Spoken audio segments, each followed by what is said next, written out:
এই দেখো সকালের পরিবেশটা কি সুন্দর না, পাখিরা কিচির কিচির করে ডাকছে দেখো। আর এই দেখো কত ঘাস, সবুজ আর সবুজ, দেখেছো? দেখো পাখিরা উড়ছে।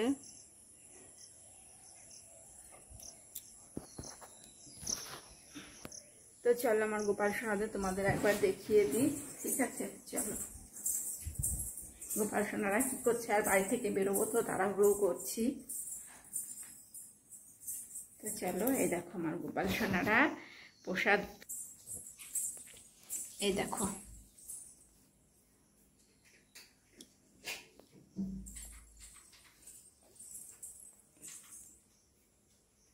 আমার রাধা মাধব বসে আছে, আমার ভোলানাথ বসে আছে, এই যে আমার আর দুই গোপাল সোনা বসে আছে, দেখেছো? মিষ্টি মিষ্টি করে হাসছে গোপাল সোনারা। আমার গুলু বাবু বসে আছে, গোলু বাবুর খুব আনন্দ। তো আনন্দটা কেন পরের ভিডিওতে শেয়ার করব। তো দেখেছো তো আমার গোপাল সোনারা বসে আছে। তো চলো রেডি হতে হবে, তাড়াতাড়ি বেরোতে হবে, কোথায় যাব সেটা তোমাদেরকে বলবো, ঠিক আছে? তো চলো বন্ধুরা, আজ দেখো ফ্রিজটাকে এখানেই রেখে দিয়েছি, যতদিন না দোতলার কাজ কমপ্লিট হচ্ছে ততদিন এখানেই থাকবে। ওকে চলো। আর বিছনা কাঁথাও গোছানো হয়নি জানো তো, এগুলো তাড়াহুড়ো করে গোছাবো। এই দেখো ঘরের অবস্থা খুব খারাপ আছে। তো চলো একবার দেখে নাও কিরকম আছে ঘরের অবস্থা। এই দেখো, এই যে এই অবস্থা, ঘর দুয়ারও তাড়াতাড়ি গুছিয়ে নিতে হবে, নিয়ে বেরোতে হবে তো।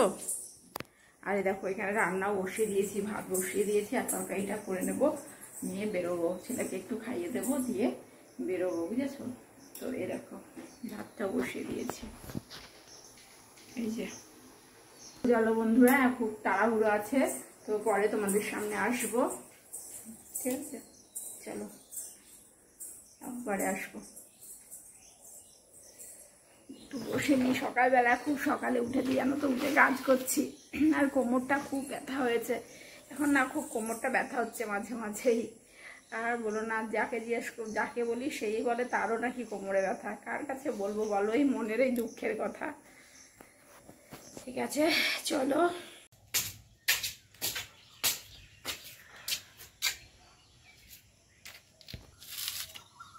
তো দেখো বাড়ির কাজটা একটু তোমাদের সঙ্গে শেয়ার করে নিলাম। এ দেখো এতটা আমার বাড়ির কাজ কমপ্লিট হয়েছে, জানি না কবে ছাদ ঢালাই হবে। মিস্ত্রিরা খুব কুড়েমি করছে, কাজ করছে না, আসছে কাজে, একটা করে ইট গাচ্ছে, দুটো করে ইট গাচ্ছে, হয়ে যাচ্ছে ওদের, বুঝেছো? তো ওপরে বারবার তো উঠে দেখতে পাচ্ছি না, ওরা ঠিকঠাক করে কাজও করছে না, জন্য কাজ আপাতত বন্ধ আছে।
Hello friend, good morning, welcome back to my Swapna বিশ্বাস লাড্ডু গোপাল চ্যানেল।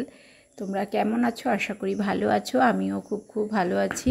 আর এই দেখো অনেক সকালে উঠেছি, পুজো টুজো সব দেওয়া হয়ে গেছে, মঙ্গল আরতি, দর্শন আরতি, বাল্যভোগ সব দিয়ে তাড়াতাড়ি করে চলে এসেছি রান্না করতে, কারণ আজকে মাকে নিয়ে যাব হসপিটালে। ঠিক আছে, আর সবটাই তোমাদের সঙ্গে শেয়ার করব। তো চলো বন্ধুরা, খুব তাড়াতাড়ি রান্না বান্না করে নিচ্ছি। আর হসপিটালে যেতে হবে, কারণ মার ঘাড়ে একটা ফোড়া উঠেছিল। তো তোমরা তো আগের ভিডিওগুলো তো দেখেছিলে, মায়ের ব্লাড টেস্ট করা হয়েছিল সুগার আছে কি না। তো আমার মায়ের সুগার নেই, বুঝেছো। তো একদিকে ভালো হয়েছে সুগার নেই। যদি ডাক্তার বলে ফোড়াটা অপারেশন করতে হবে, অপারেশন তাহলে করিয়ে নেব। আর যদি বলে যে করতে হবে না, তাহলে তো খুবই ভালো হলো। তো এখানে তাড়াতাড়ি করে আমি একটু রান্না করে নেব হালকা পাতলা, মানে সকালে অত সকালে তো অনেক কিছু রান্না করা যায় না, ওই জন্য হালকা পাতলা রান্না করে গোপালদের ভোগ দিয়ে আমি চলে যাব ছেলেকে নিয়ে, মাকে নিয়ে ডাক্তারের কাছে। ঠিক আছে, তো সবটাই তোমাদের সঙ্গে আমি শেয়ার করব। তো চলো বন্ধুরা। এই দেখো মামার বাড়ি থেকে এটা পাঠিয়েছে। এটা কি বলতো, এটা আনারস। এটা মামা আজকে নিয়ে এসছে, গোপালকে ভোগ দেবো। এটা আর কি দিয়েছে বলো তো, আরো নিয়ে এসছে, আসল দিকে দেখাচ্ছি। আর এই দেখো এই লেবুগুলো দিয়েছে, দেখেছো, এই লেবু আর আনারস। ঠিক আছে, পরে আসছি। ডালের অবস্থা দেখো, সরো দেখ। তো দেখো বন্ধুরা, মাকে নিয়ে বেরিয়ে গেছি ডাক্তারের কাছে। তো আমরা টোটো করে যাচ্ছি আমাদের জেলা হসপিটাল শক্তিনগর, সেখানেই যাচ্ছি। ঠিক আছে, তো চলো দেখো টোটো করে যাচ্ছি। তো যাই, গিয়ে তারপরে তোমাদের সঙ্গে দেখাচ্ছি, হসপিটালেও দেখাবো তোমাদের হসপিটালটাও, আমাদের হসপিটালটা কীরকম সেটাও দেখাবো। তো আমাদের বাড়ি থেকে একটু বেশ খানিকটা দূর আছে, তো টোটো করে যাচ্ছি। হ্যাঁ, তো চলো। তো এই দেখো স্কুল টাইম ছিল সেটা, যেহেতু ওই জন্য স্কুলে সব যাচ্ছে। তো চলো বন্ধুরা, পরে আবার তোমাদের সঙ্গে আসবো।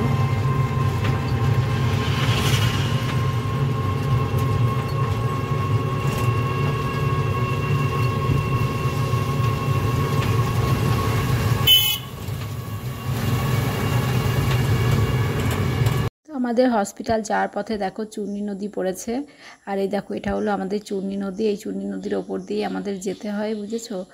তো এটা, এই নদীটা তো আমাদের বাতকুড়ার উপর দিয়েও গেছে। বাতকুড়াতে তো চূর্ণী নদীর অবস্থা খুবই খারাপ।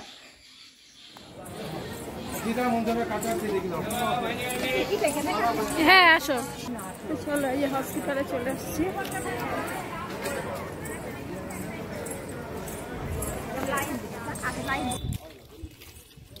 চল চল, যা সংসার চল।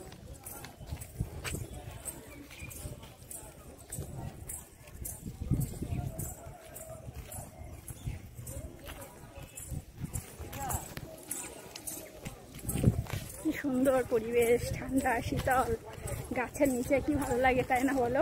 খুব সুন্দর কিন্তু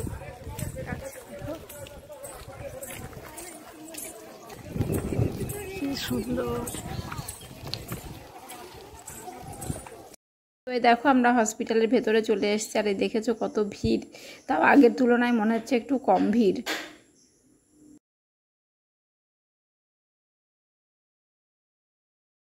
দেখানো হয়ে গেছে, ডাক্তার বললে এখন অপারেশন করা লাগবে না, ওষুধ দিয়েছে। তো বন্ধুরা, হসপিটাল থেকে তো চলে এসেছি বাড়ি, মায়ের বাড়ি গেছিলাম, তারপর নিজের বাড়িতেও চলে এসেছি। আর ডাক্তার কি বললো বলো তো, মার ঘাড়ে যে ফোড়াটা হয়েছে না, আগের বছরও হয়েছিল। তো আগের বছর ওষুধপত্র করে ওটা পেকে গেছিলো, তারপরে ওটাকে মানে বেরিয়েও গেছিলো, পেকে গেছিলো, তারপরে আবার ঠিক হয়ে গেছিলো। আবার সেম মানে সেম আগের বছর যে মাসে হয়েছিল, এবছরও ঠিক সেই মাসেই সেই ফোড়াটা আবার হয়েছে। তো বুঝেছো, তো হসপিটালে নিয়ে গেছে। তো ডাক্তারবাবু বললো যে এখন অপারেশন করা লাগবে না। তো ওষুধ দিয়ে দিয়েছে, তো ওষুধগুলো খেতে বলেছে, বললো ওষুধগুলো খাক, আবার 1 সপ্তাহ পর নিয়ে যেতে বলেছে। তো তখন যদি না সারে হয়তো তখন অপারেশন করা হয়তো বলতে পারে, বুঝেছো। তো ফোড়াটা সেরে গেছে, কিন্তু একটা গুটলি টাইপের হয়ে আছে ভিতরে। তো সেটা হয়তো বার করার জন্য হয়তো বলবে অপারেশন করার কথা। তো ঠিক আছে চলো, খুব টায়ার্ড আজকে। তো চলো, এই দেখো হসপিটাল থেকে চলে এসেছি বাড়ি। আর এই দেখো মায়ের বাড়ি এসেছি, এই যে স্নান করে নিয়েছি। আর এই যে